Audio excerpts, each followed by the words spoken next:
তোফাজ্জলকে নৃশংসভাবে হত্যা করার পর তারা কি বল তারা না সার্জিস কি বলল, সে মানে কি মানবতা দেখাইতেছিল, হ্যাঁ, যে বলতেছিল যে আজকে আমার ইয়েকে খুব মনে পড়তেছে, আবরারকে খুব মনে পড়ছে। হ্যাঁ, আবরারকে খুব মনে পড়তেছে। এরপরে জানি কি বলছিল, আমি আর ভিডিওর ভিতরে যাই নাই, কারণ যখন দেখি যে ঢাকা ভার্সিটিতে পড়ে একটা পোলা, সেই পোলা ভিকটিম করতেছে কি একটা অপরাধকে আরেকটা অপরাধ দিয়ে জাস্টিফাই করতেছে। যখন তোফাজ্জলকে নৃশংসভাবে হত্যা করার পরে যখন সে ওইটার উপর দিয়ে যখন সে আবরারের কথা মনে পড়লো, ওইটা যখন নিয়ে আসবে, এর মানে হচ্ছে সে একটা অপরাধের সাথে আরেকটা অপরাধকে তুলনা করতেছে। হ্যাঁ, এটাকে একটা অপরাধ দিয়ে আরেকটা অপরাধ জাস্টিফাই করা, যেটা তার বাবা আসিফ নজরুল করছিল। আসিফ নজরুল সবসময়ই করে। এই যে তার নাম কি, সাকিব আল হাসানকে যখন সাকিব আল হাসানের এই মামলা নিয়ে আসে, যখন কানাডাতে খেলতেছিল, ওই সময় তার বিরুদ্ধে হত্যা মামলা দায়ের করা হয়েছে। ওইটা নিয়ে কথা বলতে গিয়ে কিন্তু আসিফ নজরুল তার কথায় কথায় সে বলছিল যে হ্যাঁ, বিএনপির আমলেও না, বিএনপির সাথেও আওয়ামী লীগ এইটা করছে, বিএনপির ফুটবলার আমিনুল হক টক এদের সাথেও এটা করছে। কিন্তু আসিফ নজরুল তো নিরপেক্ষ সরকারের উপদেষ্টা, তারা দাবি করে, আসিফ নজরুল তো এটা বলতে পারে না, তাই না?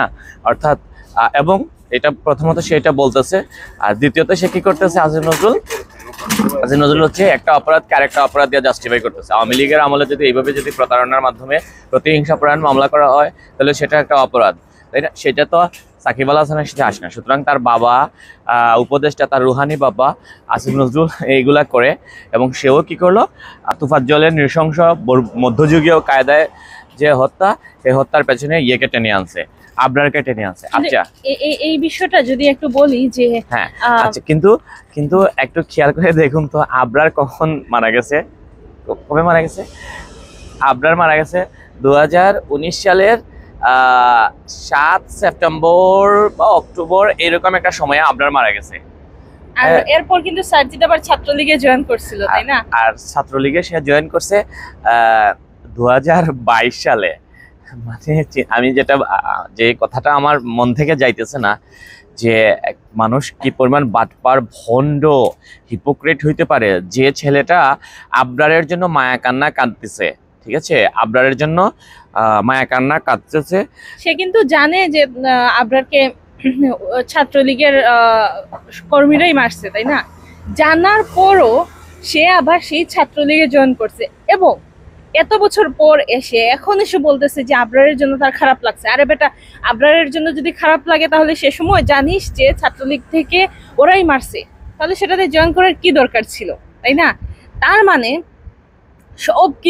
সবকিছু সে প্ল্যান করেই করছে, ওই সময় ছাত্রলীগে জয়েন করা, এবং এখন এসে আবরারের জন্য মায়া কান্না করা।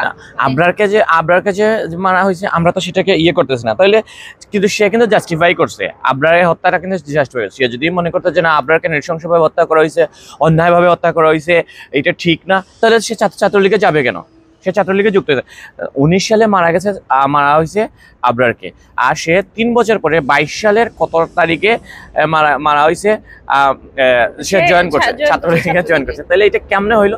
মানে তুমি বলতেছো আবরারকে নৃশংসভাবে মারা হয়েছে, তার 3 বছর পরে তুমি ছাত্রলীগে যোগদান করছো, এবং 3 বছর পরে ছাত্রলীগে যোগদান করার আরো 2 বছর পরে যখন 24 সালে তোফাজ্জলকে নৃশংসভাবে হত্যা করা হইলো, তখন তুমি আইসা বলতেছো যে আবরারকে মনে পড়ে। হ্যাঁ, আবরারকে মনে পড়ে। আরো কি জানি বলছিল, যদি আর এখানে আরেকটা প্রশ্ন আছে যে আবরারকে মনে পড়লেও আবরারের কিন্তু আবরারের যারাই আবরারকে মারছিল, তাদেরকে কিন্তু 25 জনকে শাস্তি দেওয়া হয়েছে, এবং কি শাস্তি? সর্বোচ্চ শাস্তি মৃত্যুদণ্ড। 21 জনকে মৃত্যুদণ্ড দেওয়া হয়েছে। ওকে, কিন্তু একটা খুনের সাথে আবরারের সাথে, মানে আবরারকে খুনের সাথে 21 জনকে মৃত্যুদণ্ড দেওয়া হয়েছে, যেটা আসলে আর মানে সবটাই কি দোষ না? আবরার কামি যারা আছে, আবরার কামি যারা আছে, আবরার হত্যার পর যেভাবে বাংলাদেশে তারা ঝাঁপিয়ে পড়েছিল আবরার কামিরা, এই তোফাজ্জলকে যে আবরারের বিরুদ্ধে তো অনেক অভিযোগ ছিল, সে শিবির করতো, নানান অভিযোগ ছিল, তারপরে হচ্ছে সে ভারত বিদ্বেষী পোস্ট করতো, এরকম নানান অভিযোগ তার ছিল। আমি বলতেছিলাম, মানলাম যে সে করুক, সেজন্য যে তাকে এইভাবে মারতে হবে, সেটা কখনোই আমরা সাপোর্ট করি না, কিন্তু তার সে যে দোষ করছিল, সেগুলোর জন্য হয়তো বা তার আইনিভাবে হোক, শাস্তি হইতো, বাট তাকে মারা এই বিষয়টা আসলে কোনোভাবেই আমরাও অ্যাকসেপ্ট করিনি বা আমরাও বলিনি, তাই না? হ্যাঁ, আমরা এটাকে আমরা জাস্টিফাই করতেছি না, কিন্তু যেটা বলতে চাইতেছি সেটা হচ্ছে আবরারের পেছনে তো মানে কিছু না কিছু যুক্তি দেখানো যেত যে সে দেশদ্রোহী ছিল, সে শিবির করতো, এরকম নানান কথাবার্তা। আমি বলতেছি না তার হত্যা জাস্টিফাইড, কিন্তু এই যে তোফাজ্জল, তার পেছনে তো কোনো অভিযোগ ছিল না। কেউ বলতে পারবে সে দেশদ্রোহী ছিল, সে শিবির করতো, সে এই করতো, রাজাকার, এগুলো তো কোনো অভিযোগ ছিল না তোফাজ্জলের, তাই না? তাহলে এই যে তোফাজ্জলকে যে হত্যা করা হলো নৃশংসভাবে, আবরার কামি যারা আবরারকে হত্যার পর বাংলাদেশে যারা ঝাঁপিয়ে পড়েছিল, এই আবরার কামিগুলা তোফাজ্জলের ক্ষেত্রে কয়টা ঝাঁপিয়ে পড়েছে? মানে আবরার মানুষ আর তোফাজ্জল হচ্ছে কলাপাতা, মানে ফাত্রামির একটা তো সীমা থাকা উচিত, তাই না?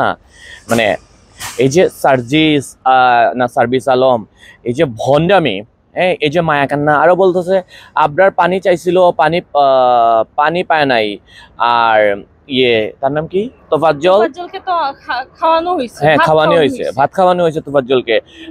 মানে মানে আবরারের ক্ষেত্রে মানবতা দেখায় নাই, কিন্তু তোফাজ্জলের ক্ষেত্রে মানবতা।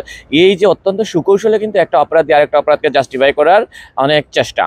হ্যাঁ, যাই হোক, যেটা বলবো যে এই যেহেতু তোফাজ্জলকে যেভাবে নৃশংসভাবে হত্যা করেছে, তোফাজ্জলকে অবশ্যই আমি শহীদ বলবো।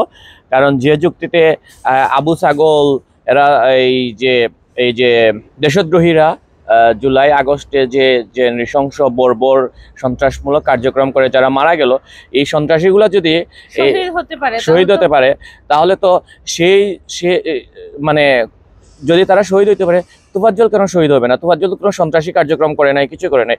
তোফাজ্জল, আমি বলবো যে হলে তোফাজ্জলকে নৃশংস বর্বরভাবে হামলা করা হয়েছে, সেই হলের মানে যে নামে কি মুসলিম হল ছিল, সেই মুসলিম হলের নাম শহীদ তোফাজ্জল হল করার আমি, হ্যাঁ, ফজলুল হক মুসলিম হল মনে হয়, সেই হলের নাম তোফাজ্জলের নামে নামকরণ করা হোক, শহীদ তোফাজ্জলের নামে নামকরণ হোক। যেখানে মারা হয়েছে সেই চত্বরের নাম শহীদ তোফাজ্জল চত্বর করা হোক, আমি সেটা দাবি জানাই। তারপর হচ্ছে রাজশাহী বিশ্ববিদ্যালয়ে মাসুদের নামে মাসুদকে আমরা শহীদ বলবো।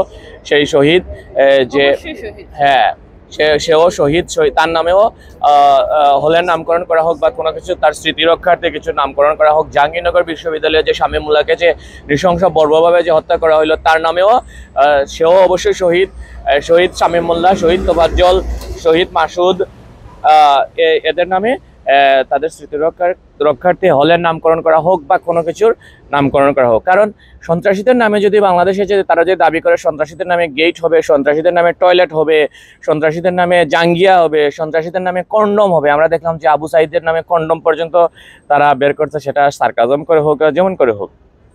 হ্যাঁ, তো মুগ্ধর নামে পানি বের করছে, মানে না, মুগ্ধর হত্যাটাকে আমি ইয়ে করতেছি না।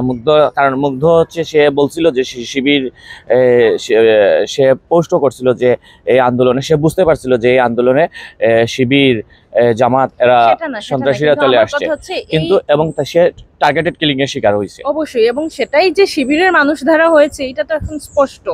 আমরা প্রথম থেকে বলে আসছি। আবু সাইদের কথাও যদি টেনে আনি, হয়তো অন্য একটা ভিডিওতে বিস্তারিত বলবো, সেও যে টার্গেট কিলিং এর শিকার হয়েছে, কারণ তার মাথায় ও টার্গেটেড কিলিং, হ্যাঁ টার্গেটেড কিলিং হইতে পারে। টার্গেট কিলিং সেটা আমি বলতেছি যে তাকে পুলিশ গুলি করছে কিন্তু সে আঘাত পাইছে মাথায়, এটার লজিকটা কি? সে 5 ঘন্টা পর হাসপাতালে গেছে। তো এই সব কিছু মিলিয়ে মনে হচ্ছে যে যত মৃতের সংখ্যা বাড়ানো যায়, সাইদকে মারা যাবে, একটা আন্দোলন আরো মানে জোরালো হবে, এইরকম একটা করে মৃত্যুর সংখ্যা বাড়াবে, আন্দোলন জোরালো হবে।